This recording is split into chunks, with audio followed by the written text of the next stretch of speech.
दिगंबरा दिगंबरा श्रीपाद वल्लभ दिगंबरा दिगंबरा दिगंबरा श्रीपाद। अवधूत चिंतन श्री गुरुदेव दत्त।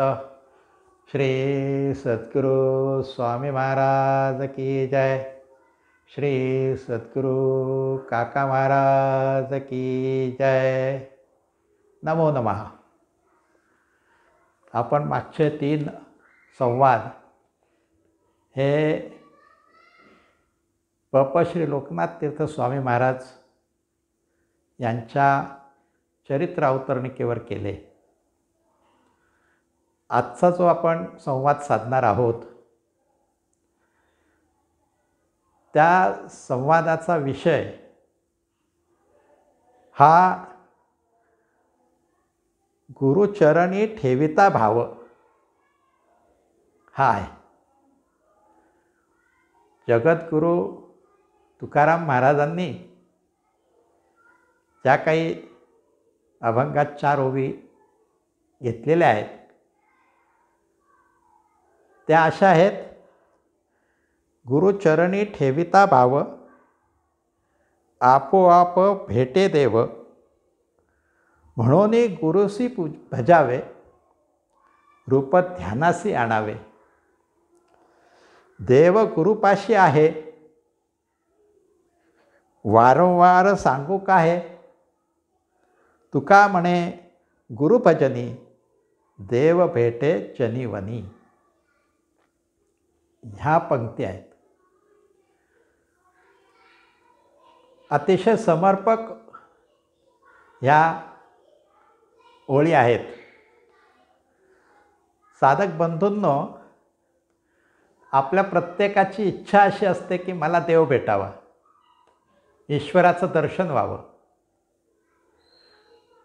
परवा एका व्हॉट्सअपवर मला असं दिसलं की एकाने गणेश याग केला आणि त्या यागामध्ये ज्या ज्वाळा निघत होत्या त्यात गणपतीचं दर्शन झालं। ईश्वर दर्शन व्हावं, देव भेटावा ही साधकाची इच्छा असते। मग तो कसा भेटेल? त्याची प्री कंडिशन अशी आहे, तुकाराम महाराज म्हणतात गुरुचरणी ठेविता भाव आपोआप भेटे देव। बघा, देवाची भेट व्हावीची असेल तर गुरुचरणाशी भाव ठेवावा, म्हणजे देव आपोआप भेटतो। म्हणून गुरुशी भजावे, म्हणून भाव ठेवून चालणार नाही, तर गुरुचं भजनही करायला पाहिजे, गुरुच्या नादी लागावं लागेल, गुरुचं रूप ध्यानी आणावं लागेल, मग तुम्हाला देव भेटेल। भाव म्हणजे काय? इंग्लिशमध्ये त्याला एक शब्द आहे फिलिंग, पण तो बरोबर नाही, एवढा चफकल नाही। डिवोशनल फिलिंग, तरी पण भावाचा अर्थ पूर्ण येतच नाही। आणि म्हणून हा जो काही भाव आहे, हे जे काही भजन आहे गुरुचं, गुरुशी भजावे, तर गुरुच्या नादी कसं लागावं, गुरुचं भजन कसं करावं, कशासाठी? आपोआप देव भेटण्यासाठी। आपण आपल्या आरत्या झाल्यानंतर एक शेवट संस्कृतमधले श्लोक म्हणतो, ते बऱ्याच वेळेला आपण अर्थ न माहिती होता बोलत असतो। आपण काय म्हणतो? कायेन वाचा मनसेंद्रिये वा बुद्ध्यात्मना वा प्रकृती स्वभावा करोमि यत् सकलं परस्मै नारायणायति समर्पयामि। आता हे म्हणतो, पण याचा अर्थ कळत नाही किंवा लक्षात घेत नाही, किंवा याचा भाव लक्षात न घेता म्हणत असतो। जर हे सगळं तुम्ही लक्षात घेतलं तर गुरुसी भजावे, चरणी भाव ठेवावा, तो कसा ठेवावा हे आपल्या लक्षात येईल. काय म्हटलं याच्यात? कायेन वाचा मनसेंद्रिये वा बुद्ध्यात्मना वा. काया वाचा मन बुद्धी प्रकृती स्वभाव हे सगळं गुरुला अर्पण करायचं म्हणजे गुरुचं भजन करायचं. इतका साधा अर्थ आहे. नारायणा येते समर्पयामी. नारायण म्हणजे ईश्वर. काकांचं नाव परमपूजने काकांचंही नाव नारायणच आहे. आणि त्यामुळे त्यांना भजायचं असेल तर हे सगळे त्यांना ओवाळून टाकलं पाहिजे. काया, काया म्हणजे शरीर. आपलं शरीर हे गुरुच्या सेवेसाठी झिजवलं पाहिजे. झिजवलं पाहिजे. आपण तसं करत नाही. करत नाही म्हणजे बऱ्याच वेळा टाळाटाळ करतो. मी सुद्धा केलेले. एकदा काका महाराजांनी मला सांगितलं उद्या अमुक अमुक वाजता आपल्याला त्र्यंबकला जायचं आहे. मी आलो काका महाराजांना घ्यायला, पण माझ्या मनात 100 प्रश्न. काकांनी मलाच का बोलवलं? मी इतका बिझी आहे. अरे एवढंच काम काकांनी सांगितलं होतं की इथून तुला त्र्यंबकला आपण बरोबर जायचं आहे. काया शारीरिक. हनुमंतांनी रामाच्या करता श्रीराम प्रभूंच्यासाठी किती काया झिजवावी हे आपल्या सगळ्यांना माहिती आहे. सीतामाईला श्रीराम प्रभूंना खांद्यावर घ्यायचं आणि उड्डाण करायचं. संजीवनीसाठी अख्खा पर्वत उचलून आणायचा. हे काया झिजवणं आहे. श्रावणबाळाची गोष्ट आपल्याला माहिती आहे. इव्हन आपण मागच्या अवतरणिकेमध्ये पाहिलं की जे जांबवंतराव होते त्यांनी स्वामी महाराजांची किती सेवा केली. काया त्यांनाही त्यांनी खांद्यावर उचलून आणलेलं आहे स्वामी महाराजांना. अशा प्रकारे जी आपली काया आहे ती पूर्ण गुरुरूपी गुरुतत्वासाठी झिजवली पाहिजे. हा भाव असला पाहिजे. नंतर पुढे म्हटले वाचा. कायेनं वाचा. वाचा म्हणजे आपलं बोलणं. हे बोलणं सुद्धा आपल्या गुरूंना आवडतं तसं बोललं गेलं पाहिजे. सात्विक बोललं गेलं पाहिजे. आपल्या सगळ्यांना एक गोष्ट सांगतो. जेव्हा सहस्रचंद्र दर्शनाचा कार्यक्रम परमपूजनीय काका महाराजांचा आपण केला त्याला बऱ्याच वेळेला मी अँकर म्हणून काम करत होतो. तर पहिल्याच वेळेला काकांनी मला बोलवून सांगितलं की तू मगाशी सूचना दिलीस की सगळ्यांनी चपला रांगेत ठेवत जाव्यात. असं बोलू नाही. तू असं म्हणायला पाहिजे कृपया सगळ्यांनी आपली पादत्राणे रांगेत ठेवावी. कृपया खाली अंडरलाईन ही वाचा आहे. ज्या वेळेला अशा वाचेत बदल होतो त्यावेळेला अर्थातच संयम निर्माण होतो की जो साधनेसाठी फार आवश्यक आहे. आणि म्हणून वाचा जी आहे हे आपली चांगली असली पाहिजे. जर वाचा चांगली नसेल तर मनस्ताप होतो. आपल्या सगळ्यांना माहिती आहे. भांडणं सुरू होतात आणि ह्या भांडणातनं आपली साधनेची गती खुंटते.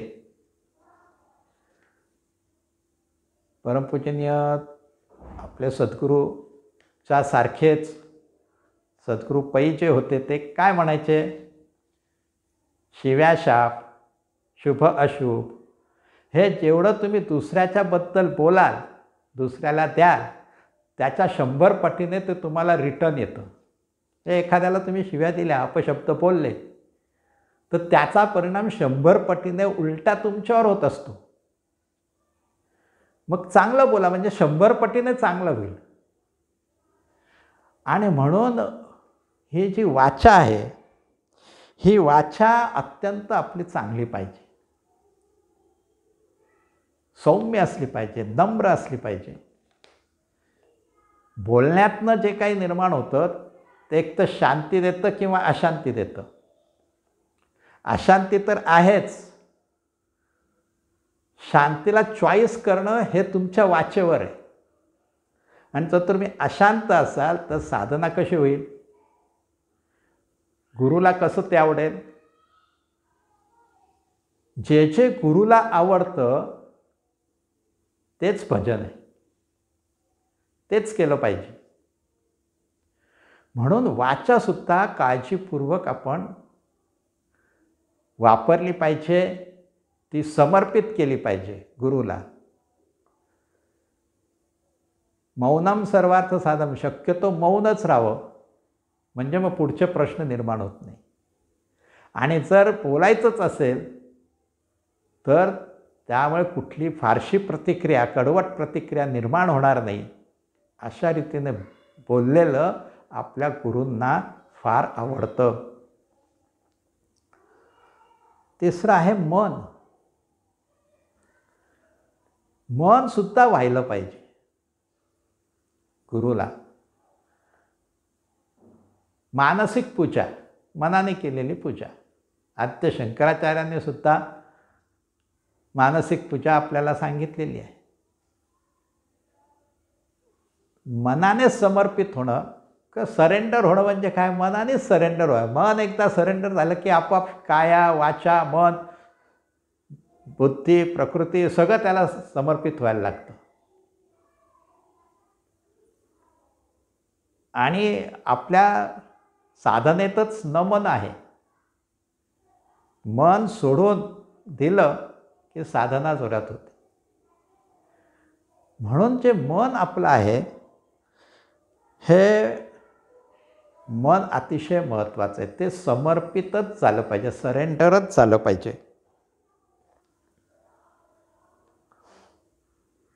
मनाचा खेळ खूप मोठा आहे. 2 दोस्त असतात, एकाच ऑफिसमध्ये असतात. एक ऑफिस सुटल्यावर दारू प्यायला जायचा आणि दुसरा जो होता तो मंदिरात जायचा. जो मंदिरात जायचा तो बाहेर थांबायचा, हार घ्यायचा, फुलं घ्यायचा, गणपतीला व्हायचा. पण हे सगळं त्याचं आर्टिफिशियल असायचं. तो मनातल्या मनात काय म्हणायचा माहिती आहे? मनातल्या मनात असं म्हणायचं, काय माझं आयुष्य आहे. माझा दोस्त बघा कशी मजा करतो. ऑफिस झालं की मस्तपैकी थोडेफार पेयपान करून घरी जातो, मजेत राहतो. दुसरा दोस्त होता जो दारू प्यायचा, तो गुत्त्यात गेल्यानंतर म्हणायचं, काय माझं आयुष्य आहे. माझा दोस्त बघा कसा देवाकडे जातो, प्रार्थना म्हणतो, मला अशी घाण सवय लागली आहे, काय करायचं आता. दोघंही गेल्यानंतर समोर त्याला विचारलं जातं, यावेळी जो दारू पिणारा होता तो स्वर्गात जातो आणि जो देवळात जायचा तो नरकात जातो. गोष्ट मनोरंजनात्मक आहे. तर तो विचारतो की बा असं का? तर देव त्याला म्हणतो, अरे तू असायचा गुत्त्यात, पण तुझं मन कुठे असायचं? मंदिरात. आणि जो मंदिरात जायचा त्याचं मन कुठे असायचं? दारूच्या गुत्त्यात. तर असं जे आहे हे मनाचं वैशिष्ट्य राहिलेलं आहे. आपण काही क्रिया ज्या आहेत त्या शारीरिक करतो, मानसिक करतच नाही. उलटं व्हायला पाहिजे, मानसिक व्हायला पाहिजे. गुरु शरणता ही मानसिकता आहे. मग त्याच्यासाठी मोठमोठाले हार घेऊन जाण्याची गरज नाही आहे. मनातून आपण गुरूंना किती मान देतो, किती मानतो, त्यांनी सांगितलेले प्रमाणे आचरण किती करतो हे फार महत्त्वाचं. म्हणून मनाने सुद्धा, म्हणजे मनाने प्रथमतः आपण गुरुशरण झालो पाहिजे, हा खरा त्याचा अर्थ आहे. नंतर शब्द येतो बुद्ध्यात्मनावा. बुद्धी, मन आणि बुद्धीचा जवळचा संबंध आहे. कैक वेळेला बुद्धी मनाला खाली ओढते, तर कैक वेळेला मन बुद्धीला बाजूला सारतं. बुद्धी ही मनाने जे काही ओढलेलं आहे त्याच्यावर निर्णय घेणारी शक्ती आहे. आपण बुद्धिमान का बरं म्हणतो? कारण चांगले निर्णय घेतले जातात. त्याला आपण म्हणतो की हा बुद्धिमान आहे, हुशार आहे. हुशारी कशात आहे? निर्णय चांगले घेण्यामध्ये. मग ज्या वेळेला आपण गुरुकडे जातो त्यावेळेला आपली बुद्धीसुद्धा आपण समर्पित केली पाहिजे. बुद्धीसुद्धा समर्पित केली पाहिजे. मला आठवते ज्या वेळेला काही आयकराचा प्रश्न निर्माण झाला होता, त्यावेळेला परमपूजनीय काका महाराजांनी आयकर अधिकाऱ्याशी आमचा मार्ग कसा श्रेष्ठ आहे हे बुद्धीने पटवून दिलं होतं. आणि आश्चर्याची गोष्ट, त्याला तिथेच त्याच खुर्चीमध्ये 3 मिनिटाला पूर्वाभ्यासाला बसवलं. हा बुद्धीचा परिणाम आहे. त्यामुळे ज्यावेळेला आपण गुरुकडे जातो त्यावेळेला आपण बुद्धी पहिले बाजूला ठेवून गेलं पाहिजे. कारण बुद्धीने अहंकार येतो. आणि म्हणून नम्र बुद्धीने किंवा बुद्धीचा सदुपयोग गुरुचरणी ठेवला पाहिजे, केला पाहिजे. फार महत्त्वाचं आहे. बऱ्याच वेळेला जेव्हा साधक गुरुकडे जातो त्यावेळेला तो आपलीच टिवटिव वाजवत असतो. मी कसा आहे, मी असा आहे,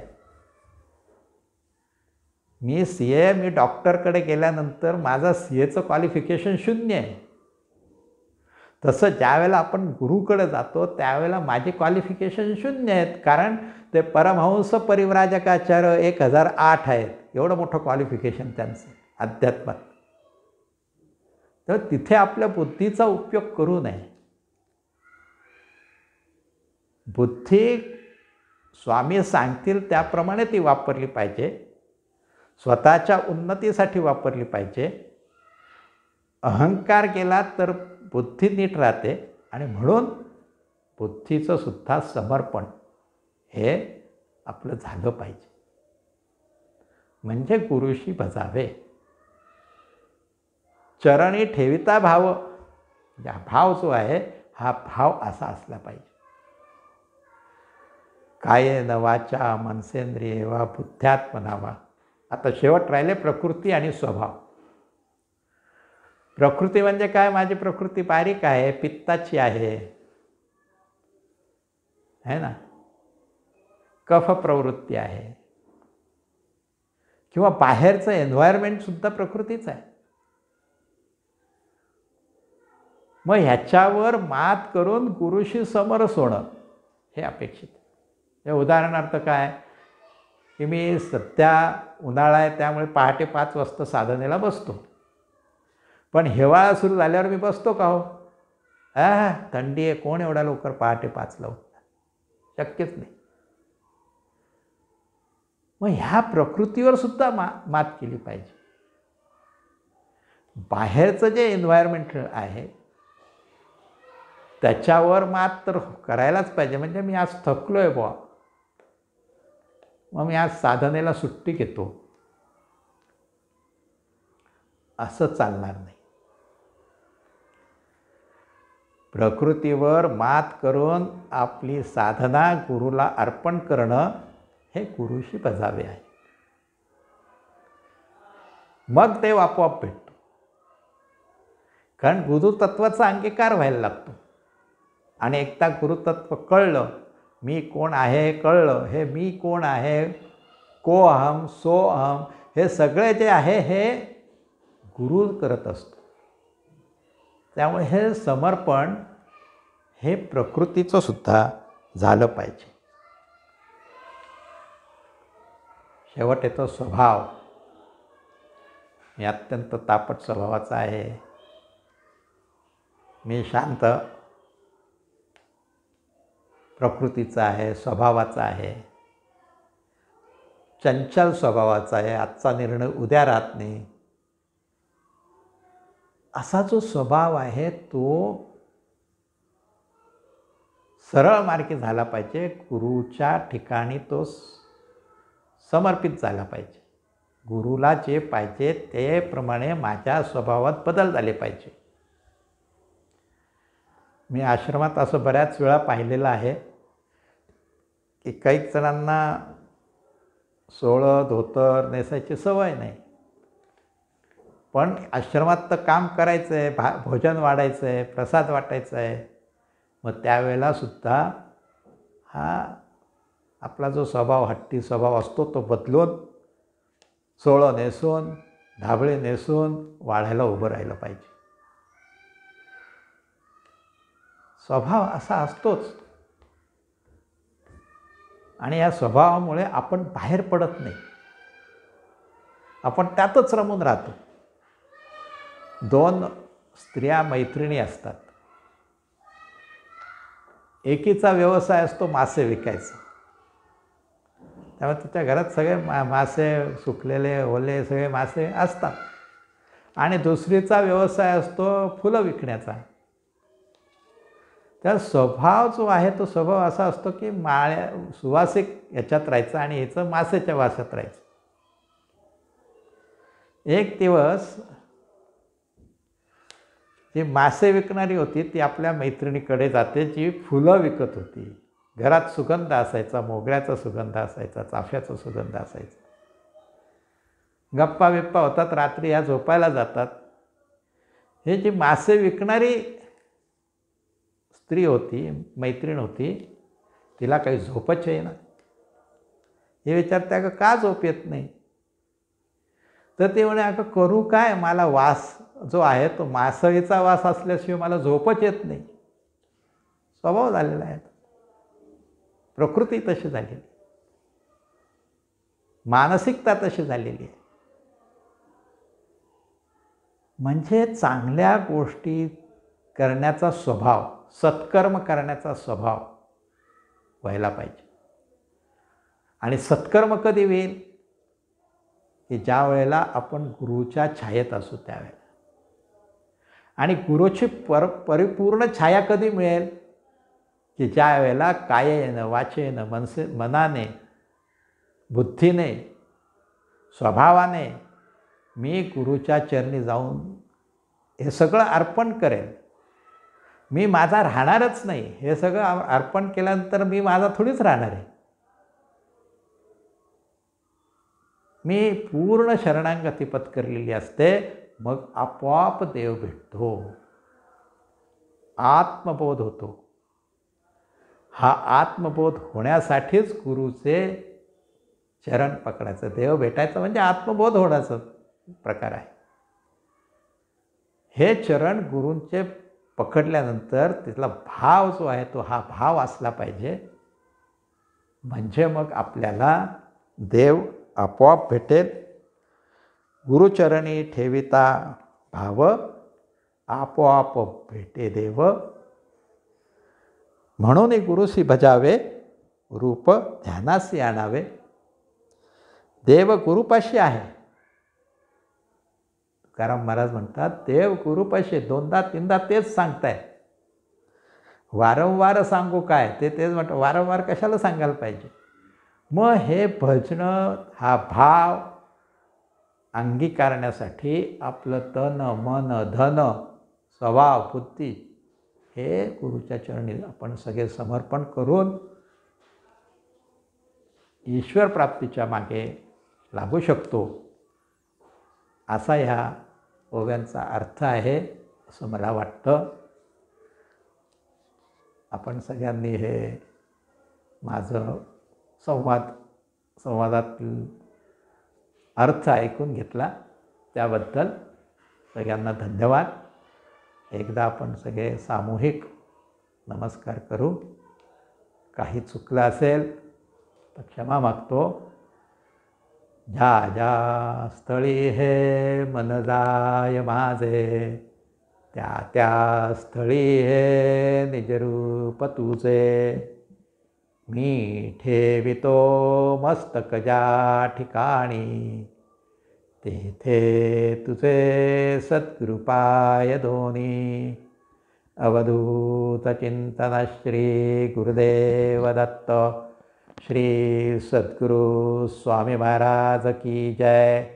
श्री सद्गुरु काका महाराज की जय.